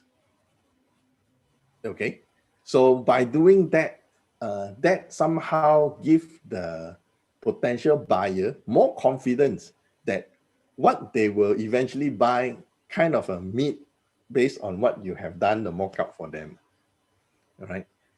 So that is usually the additional effort that you always have to put in order to win some of these competitors. Okay. So that is the revenue part of the business. All right. For other parts, of course, is about also getting the right people in your team to work with you. All right. I think from what you hear me from the past few questions that you asked, we seems to be a very dynamic company that has various skill sets and so on. And also we work a lot of projects and pretty hardworking. But if you go and carefully speak to some of the interns or full-time staff that we have, if you ask them very carefully, hey, are you guys working, more than 12 hours a day, that kind of thing, that there's no day, no night, you'll be surprised that they will say, no, not exactly. Okay. And that is exactly how we are able to build a business in that sense. All right. So this goes back to how you understand the business, all right, the development process.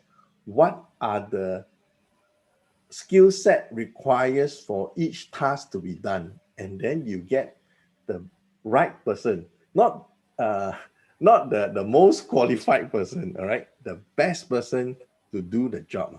Because different people, even let's say we talk about visual design space, there are sometimes people that has an excellent skill in doing illustration. For some reason, they can illustrate very well.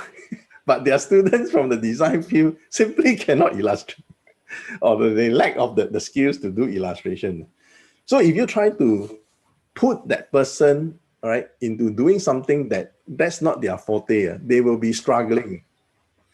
All right. So that is not the best way to deploy your staff to do the right thing. All right.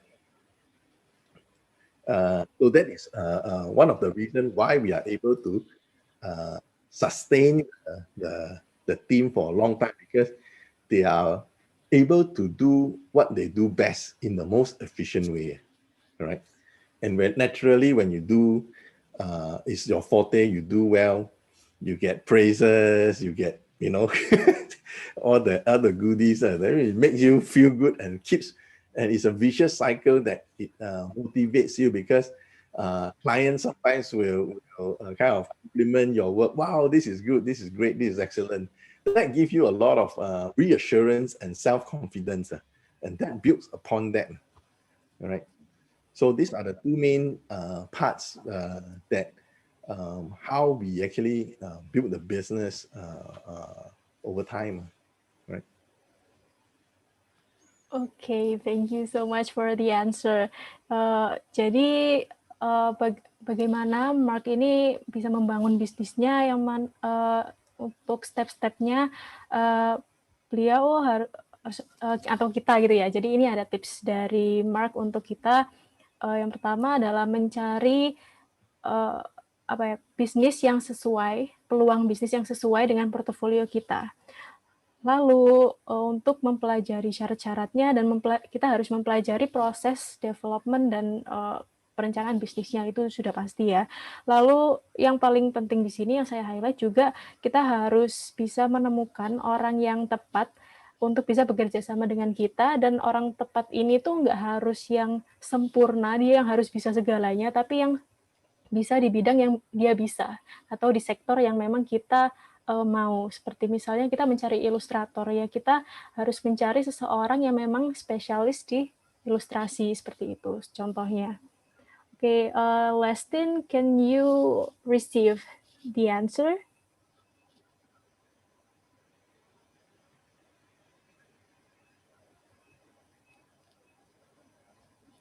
Lestin, Claresta, are you here? Okay, maybe specification to make interesting 3D model to be applied in immersive media technology. Okay, maybe we can moving on to the next question from Abdullah Hanif Shaksiyah from Visual Communication Design student. Are there certain specification to make interesting 3D model to apply it in immersive media technology? Okay. Maybe first I answer the way is that for immersive technology, right? Are we talking about AR, VR, or MR, and what kind of devices are we using for the application? Okay, why I say that is because in general, if you are talking about using handphones for your AR and things like that, you are in a sense limited by the processing power of your mobile phone. All right. If you are using a VR headset like the HTC Vive running on a PC with a high-end graphics card like the NVIDIA graphic cards, then there are two different class or category of processing power. All right. So having said that, so how you design your 3D model got to be dependent on what your processing power is able to process. Clear so far? Okay. So as such, if you know the platform and what it's capable of doing, then the way you design it will be slightly different. All right. So are there certain specifications to make it easier? When you say specification, I would think from the angle, what is the purpose of your 3D model and what design theme or style that you are doing, all right? If, for example, right, you are doing a Pokemon game, things like that, then a cartoony shading style and all this would suit that best, all right? On the other hand, if you are doing an application that is require you to simulate, let's say, for example, inside the cockpit on an aircraft, then a realistic approach will be more appropriate to simulate that. Okay, so when we say realistic look, then the method that you use for your textures and your 3D model will be a lot different from the cartoony style, which means your PBR texturing, all this got to look reflective and give you that very realistic look in your 3D models. All right. And of course, for 3D models, you may also want to consider and plan carefully whether the 3D models has some form of animations, right? So when you click on certain 3D model, does it have certain response to it, whether it will open up a door, like just now those demo that I showed you, when you click certain button and turn on the lights or turn on the engine and then have some sound or whatever not. So these are the responsive, interactive 3D models that you make it more interesting. Oke, thank you, Mark. Jadi intinya kita harus mengetahui kira-kira tujuan dari model 3D kita ini apa tujuannya. Lalu kita juga harus mengkonsep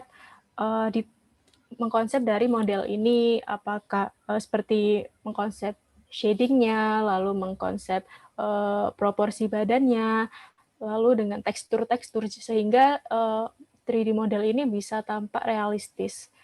Karena memang 3D ini setidaknya konsepnya itu memang berbeda dari kartun yang 2 dimensi pada umumnya seperti itu. Jadi jika bisa dibuat lebih realistis, maka itu akan menjadi lebih baik untuk diaplikasikan di Immersive Media Technology.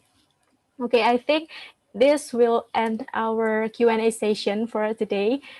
And thank you very much for your delightful presentation, Mark. Thank you. I hope you guys like the presentation and enjoy the session. Yes, thank you so much. I really enjoy and learn so much from today's event. And I genuinely hope that all the participants here will get the benefits from today's event as well.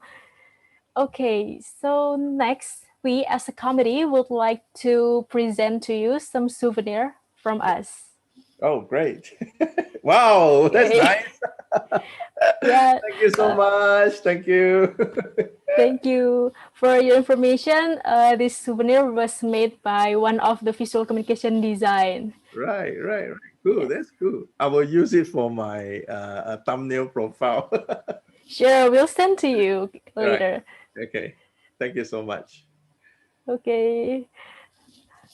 I'm glad that you like it. I love it. Okay, now before we end our meeting, will you all the participants turn on your camera because we are going to have a photo session. Okay, please get ready and show your most beautiful smile. Okay, to all participants, please kindly turn on your camera. Yay. I'm going to count on 3. Okay. Are you ready? 1, 2, 3. Smile. Okay, please bear with me because I need to capture your beautiful faces once more. And now let's show our best pose. Or Mark, do you have any recommendation pose or do you have your favorite pose? No, I don't. Okay, so let's just show our best pose. Yeah. Just freestyle. Yeah. Okay, I'm going to count on 3. Yeah. Ready? Okay, 1, 2, 3. Cheese. Okay, thank you very much, Mark, for your time. Thank you so much for the participants. Pleasure, my pleasure. Okay, I'm going to have some information to all participants. Don't forget to fill the feedback form on the chat feature to earn your certificate. And there's information that to whoever interested to join the paid internship program 2021 in FX Media Singapore, you can send your updated CV and portfolio to the written email. And if you want to ask about the available position, you can contact the written number or check the website in www.fxmweb.com. Okay, I think that's it for today. And don't forget to follow our Instagram and TikTok on oia.uic, and also check the Visual Communication Design UIC's Instagram on DKVUISI or DKV UIC. Last but not least, subscribe to our YouTube channel on OIA UIC to keep in touch with us. Thank you very much. Thank you. And stay safe and see you in the next event. Yep. Bye. Thank you very much, Mark, for your time. Thank you. Thank you so much. You can leave by now. So thank you so much. Okay, thank you so much, all the participants. Thank you. To all participants, if you want to rewatch this event, you can visit our YouTube channel on OIA.OIA-UEC to watch the live stream. Okay, I think that will end our meeting today. Thank you very much. Don't forget to fill the link on the chat feature to get your certificate. Thank you. Terima kasih semuanya teman-teman DKV Angkatan 1, 2, 3, 4, 5, 6 semua hadir. Spesial buat Angkatan 6 ya, ini jadi gambaran bagaimana nanti kalian akan belajar di DKV di semester-semester akhir gitu ya. Jadi nanti saya nitip apa yang materi yang kalian dapatkan hari ini bisa kalian sampaikan ke orang tua gitu ya. Biar semua dapat gambaran, oh seperti ini loh ternyata DKV itu gitu. Dan yang lain yang spesial juga untuk angkatan 4, jangan lupa ini ada penawaran magang. Kan kalian nanti semester depan juga butuh cari-cari lokasi magang ya, atau kerja praktek gitu. Jadi sebisa mungkin bisa dimanfaatkan gitu. Terima kasih buat mahasiswa manajemen dan juga ada mahasiswa informatika ya. Mungkin untuk yang mahasiswa informatika juga bisa diperhatikan kesempatan yang diberikan dalam event ini. Terima kasih, Pak Nova. You're welcome. Terima kasih OIA guys ya. Apa sih nyebutnya? Sahabat OIA gitu ya. OIA. Oh, Itu sahabat tanya Jihan OIA. dong. Oh ya. Sebutannya apa itu? Oke, Jihan, terima kasih banyak. Kamu keren banget hari ini. Ya, keren banget Jihan. Terima kasih. Niken juga teman-teman yang lain, Endina, siapa lagi nih? Yang saya nggak hafal satu-satu ya. Ada Tania ini juga nih ya. Terima kasih banyak. Keren. Terima kasih suatu saat nanti kita kolaborasi lagi ya. Ya, terima kasih Pak Oke. Nova Terima atas kasih. kesempatannya. Ya, saya mohon izin undur diri dulu ya. Ya Pak Nova, silahkan.